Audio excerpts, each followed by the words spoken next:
रात का समय था और बारिश जोरों से हो रही थी।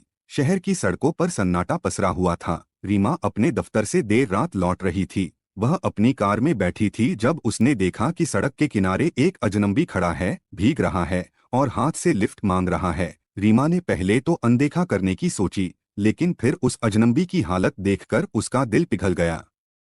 उसने कार रोकी और अजनबी को अंदर बुला लिया। अजनबी का चेहरा गीला था और उसकी आंखों में एक अजीब सी चमक थी। रीमा ने मुस्कुराते हुए पूछा, आप कहाँ जा रहे हैं? अजनबी ने हल्की मुस्कान के साथ जवाब दिया, बस थोड़ा आगे, गांव के पास छोड़ दीजिएगा। रीमा ने कार चलानी शुरू की। रास्ते में दोनों के बीच कोई बातचीत नहीं हुई, लेकिन रीमा को बार बार उस अजनबी की आंखें महसूस हो रही थीं, जो उसकी ओर देख रही थीं।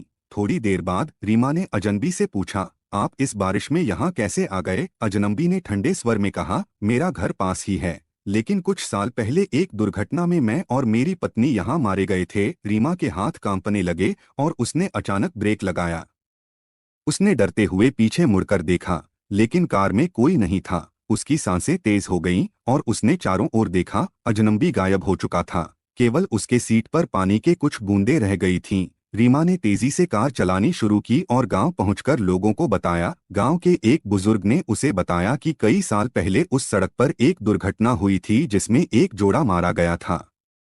लोग कहते हैं कि उनकी आत्मा आज भी उस सड़क पर भटकती है, अपनी अंतिम सवारी की तलाश में। रीमा का दिल तेजी से धड़क रहा था। उसे अब समझ आ चुका था कि उसने किसे लिफ्ट दी थी। उसने फिर कभी उस सड़क से गुजरने की हिम्मत नहीं की। दोस्तों, ऐसे ही और वीडियोस के लिए हमारे चैनल विवेक एआई स्टोरीज को सब्सक्राइब करें।